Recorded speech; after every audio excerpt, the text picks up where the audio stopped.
Este, Buenas tardes. Les quiero dar la bienvenida a la generación 2020, a la Facultad de Ciencias, en especial a ustedes que son de la licenciatura en Ciencias de la Tierra. En el día de hoy, como mencionó mi compañero, les voy a hablar un poco acerca de la importancia de las ciencias atmosféricas en la vida. Básicamente, para comprender un poco el tema de las ciencias atmosféricas, pues iniciaremos hablando un poquito acerca de lo que es la atmósfera. La atmósfera, pues básicamente proviene de dos palabras, atmos, que significa vapor, aire, y esfera, que significa esfera. Entonces, al unir estas dos palabras, básicamente estamos diciendo que la atmósfera es un conjunto de gases que cubre a una esfera o cuerpo celeste o a un planeta. La atmósfera, básicamente, es una capa que está rodeando los planetas y que tiene unas características importantes y únicas. Y estas características están dadas por la composición química y por los procesos físicos que ocurren dentro de esta. La atmósfera terrestre, que es en particular la que vamos a hablar el día de hoy, presenta algunas características esenciales, como son una presión en superficie cercana a los 1014 megabares, tenemos un rango de temperaturas que varía entre los 10 grados a los 20 grados Celsius y unas velocidades de viento muy variables. Ahora, básicamente la atmósfera terrestre está compuesta ¿por qué? Está compuesta por nitrógeno en un 78% y por un oxígeno en un 21%. Sin embargo, no son los únicos dos gases que tenemos presentes en la atmósfera. Tenemos algunos otros gases que llamamos gases trazas, que son gases en pequeñas cantidades, como pueden ser argón, dióxido de carbono, helio, metano e hidrógeno. Y uno de los gases muy importantes que tenemos y que es muy variable es el vapor de agua. Sin embargo, estos gases que vemos aquí no son los únicos componentes que tenemos en la atmósfera. Hay unos componentes muy importantes que son las partículas sólidas o líquidas suspendidas en la atmósfera. Estas partículas sólidas o líquidas suspendidas en la atmósfera se conocen generalmente como aerosoles atmosféricos. Y estos aerosoles atmosféricos tienen una característica, que tienen un tamaño muy pequeño. Podemos decir que los aerosoles atmosféricos varían entre un rango de 1 nanómetro hasta los 100 micrómetros. Aquí podemos apreciar algunas imágenes de partículas de aerosoles. Tenemos una partícula de hollín, una partícula de sal, una ceniza y tenemos también un biaerosol, como puede ser el polen. Pero realmente, ¿por qué creen ustedes que es importante estudiar estos aerosoles atmosféricos? ¿Por qué? Porque pueden tener efectos sobre la salud. De hecho, a lo largo de la historia se ha visto cómo diversos sucesos, como uno muy conocido en el año 1948 en Donora, Pensilvania, a raíz de una inversión térmica y las altas concentraciones de contaminantes, se llegó a ocasionar el fallecimiento de 20 personas. Digamos, ese fue el primer suceso a nivel mundial que llamó la atención de todos los investigadores. Posteriormente, de los casos más famosos, existen el smog de Londres, que básicamente el smog es una combinación entre partículas de aerosol y la neblina. Y eso sucedió tanto en 1952 como en 1956. Y ocasionó alrededor de 5.000 fallecimientos, ¿no? Entonces, digamos, esos han sido los dos sucesos más importantes. Y basado en eso, por allá cerca de los años 1990, un investigador de la Universidad de Harvard, Dockery, empezó a hacer una correlación entre las partículas atmosféricas y el fallecimiento de personas. Así es como él encontró una estrecha relación de que cuando tenemos altas concentraciones de partículas en la atmósfera, hay altos índices de fallecimientos. Posteriormente, pues se han venido haciendo estudios también relacionados con enfermedades cardíacas y pulmonares. De hecho, realmente los aerosoles atmosféricos, como veíamos en las primeras diapositivas, tienen un tamaño de partícula muy variable, ¿no? Decíamos desde cerca de los 1 nanómetros a los 100 micrómetros. Sin embargo, hay, digamos, tres principales clasificaciones que son, y que ustedes habrán escuchado en estos últimos días hablar de esto, que son las PM10, las PM2.5 y las PM1. ¿Qué es lo que sucede? Las partículas PM10 son las que usualmente, digamos, se quedan retenidas en lo que son la garganta y las fosas nasales. Sin embargo, ¿qué sucede con las PM2.5? Las PM2.5 pueden ingresar hasta lo que son nuestros pulmones. Y las PM1 pueden, de hecho, ingresar hasta los alvéolos pulmonares, pasar directamente a la sangre y, digamos, tener los efectos dependiendo de la composición química de esa partícula. Entonces, por esa razón, son importantes estudiar los aerosoles. De hecho, las primeras normas que se, digamos, establecieron en México son cerca del año 1993, cuando se establecieron los límites máximos permisibles para ciertos componentes. En este caso, vemos que también, posteriormente, en el año 2014, como hemos visto que la contaminación cada vez va aumentando, se han estado actualizando las normas y se han estado bajando los límites permisibles. Así es como podemos ver que aquí presentamos los límites permisibles tanto para las partículas PM10 como para las partículas PM2.5. Sin embargo, ustedes se preguntarán, bueno, ¿y si las PM1, que son las más dañinas que pueden ingresar hasta nuestra sangre, por qué no se establece una norma, no? Y básicamente obedece a que los sistemas de medición actuales para medir las partículas PM1 están desarrollando apenas. Entonces, por esta razón es que aún no se ha establecido una norma para la PM1, pero esperamos que, digamos, en un par de años, que ya la tecnología va evolucionando y que los medidores cada vez son para partículas más finas, se pueda llegar a establecer una norma para las PM1. Ahora, no solo el tamaño de la partícula es importante, como les mencionaba, también saber de qué está constituida la partícula es muy importante, porque dependiendo del compuesto químico que tengamos en esta partícula, puede tener un diferente efecto sobre la salud. Aquí les presento algunos ejemplos que tienen efectos sobre el corazón, sobre el páncreas, sobre los pulmones, sobre el cerebro, y vemos que cada uno de estos tiene una composición química muy variada, ¿no? Entonces, por eso también es muy importante conocer cuál es la composición química de las partículas. Ahora, no solo los aerosoles o las partículas atmosféricas tienen efectos sobre la salud, también se ha demostrado que tienen un efecto sobre la visibilidad. En la imagen podemos apreciar la diferencia, primero en una ciudad en Asia, en la cual vemos la diferencia entre un día limpio y un día contaminado. Sin embargo, la Ciudad de México no es diferente a este caso. En la imagen vemos la parte de abajo en la cual vemos sobre periférico un día con altos valores de contaminantes. Entonces vemos que también puede llegar a ocasionar una reducción en la visibilidad. También puede tener efectos sobre el cambio climático, ahora que está muy de moda todo lo relacionado con el cambio climático. Y esto obedece principalmente a que los aerosoles, dependiendo de su composición química, estos pueden absorber o dispersar la radiación, lo que va a provocar un enfriamiento o un aumento en la temperatura. Sin embargo, lo que estamos viendo cada vez es que hay un aumento y, digamos, uno de los compuestos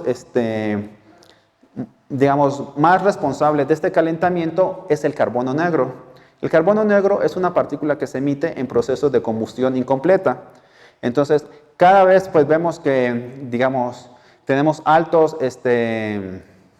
índices de CO2, de CO, y todo esto a su vez están correlacionados con el carbono negro. Entonces, todo esto va a conllevar a que el balance radioactivo se modifique y por ende se lleve a un cambio climático. También tenemos el impacto sobre edificaciones. Básicamente este impacto sobre edificaciones obedece mucho a lo que es la lluvia ácida.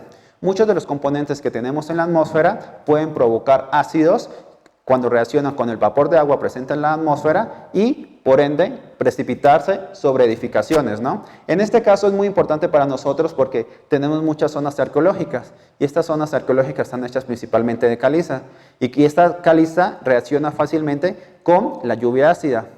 Un ejemplo que ustedes lo pueden hacer fácilmente en su casa es coger un gis y colocarlo en zumo de limón. Van a ver cómo empieza a efervecer y se va a desbaratar su gis.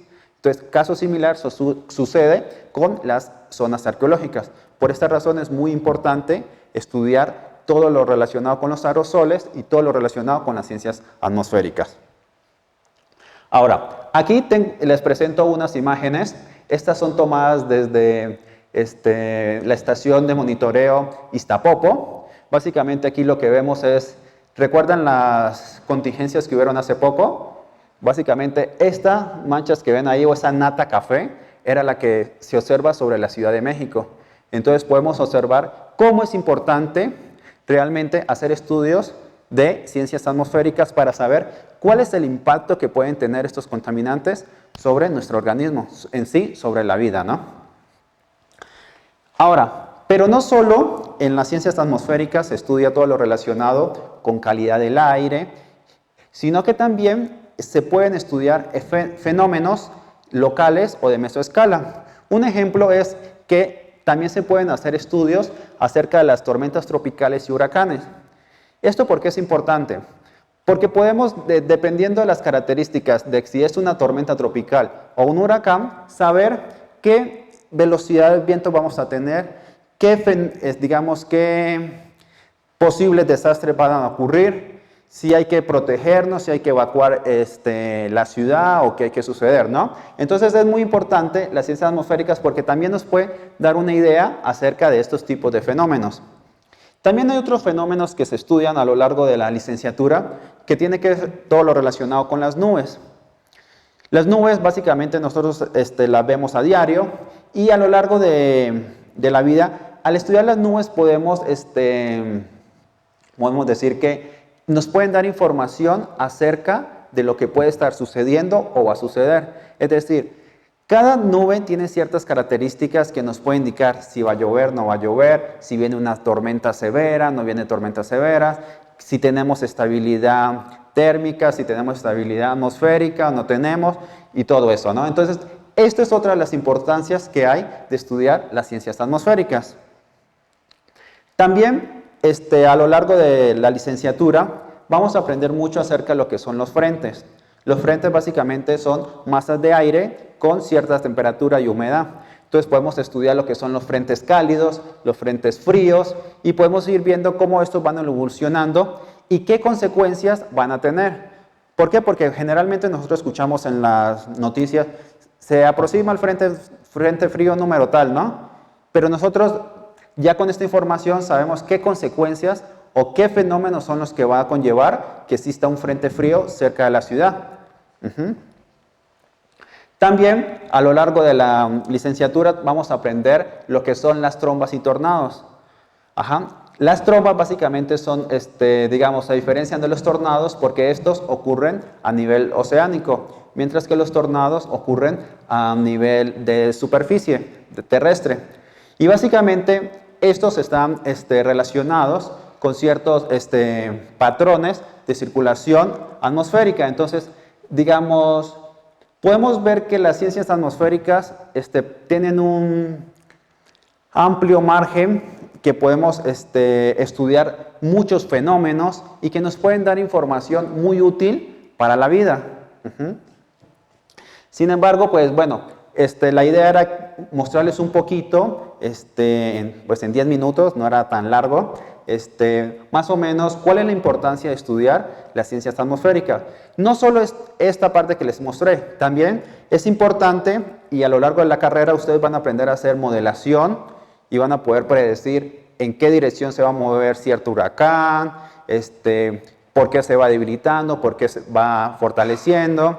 También van a aprender acerca de los pronósticos, hacer pronósticos. También van a aprender a hacer cómo se forman las nubes, por qué es importante estudiar las nubes. Van a aprender a hacer estudios de calidad del aire. Van a poder interpretar bases de datos. Ustedes van a poder, verificar que las normas se estén cumpliendo en la Ciudad de México en cuanto a todo lo relacionado con... todo lo relacionado con calidad del aire y pues muchas otras cuestiones, ¿no? Pero realmente lo que quería era que vieran un poquito de todos los temas que si se deciden por la orientación atmosférica pueden llegar a comprender, ¿no? No sé si tengan dudas, quieran saber algo más acerca de algún tema en particular, algo de la orientación atmosférica. Sí. Lo de las partículas que decías al principio, ¿esas solo vienen de los aerosoles o pueden venir Bueno, básicamente, digamos, los aerosoles se dice que engloban las partículas sólidas o líquidas, ajá. Pero estas partículas como tal tienen un tamaño. Entonces, dependiendo del tamaño que tengan, es que se clasifican como PM1, PM2.5, PM10. Y ya dependiendo del tamaño, es que ingresan al organismo hasta ciertas instancias. Sin embargo, algo importante es que las partículas no tienen un tamaño o una forma definida, sino que tienen formas irregulares. Entonces, realmente lo que se estudia es el tamaño aerodinámico, no el tamaño geométrico. ¿Alguna otra duda? ¿Cómo funcionan los medidores que usan para estudiar esas partículas y la calidad del aire? Digamos que hay medidores tanto automáticos como manuales. Básicamente, digamos, los automáticos lo que hacen es que succionan el aire en la atmósfera, se hace pasar a través de un filtro, pero como es automático, lo que hace el instrumento es que van mandando un haz de luz. Cuando, digamos, a medida que se va depositando más material particulado, pues, digamos, ese material va a bloquear el paso de la luz. Entonces, de esa manera se va determinando cuál es la concentración de partículas que se está obteniendo. Y de forma manual lo que hacemos es que utilizamos equipos como, bueno, que se llaman Miniball, Moody o impactadores en cascada, que son también similares, son como aspiradoras, succionan todo el aire de la atmósfera, se obliga a pasar a través del filtro, pero aquí lo que hacemos es que pesamos el filtro antes y después del muestreo. Y conociendo cuánto fue el flujo que pasó a través de ese filtro, podemos conocer fácilmente la concentración. Entonces, hay las dos maneras, tanto automático como manual. ¿Alguna otra duda? Sí.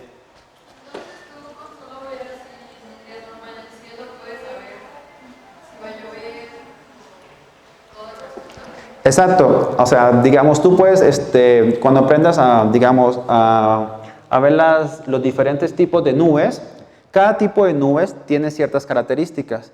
Entonces hay unas que, digamos, prevén condiciones estables, buen tiempo, hay otras que prevén condiciones fuertes, hay otras que te dicen posiblemente va a haber chubascos y nada más. Entonces, dependiendo del tipo de nubes, puedes tener cierta idea de las condiciones. De hecho, hay una asignatura que se llama Física de Nubes, y en esa Física de Nubes es donde aprenden un poco toda esta parte. Sí. ¿Alguna pregunta final? ¿No? Pues muchas gracias. Muchas gracias, profesor. Creo que ya no sé quién siga. Sí.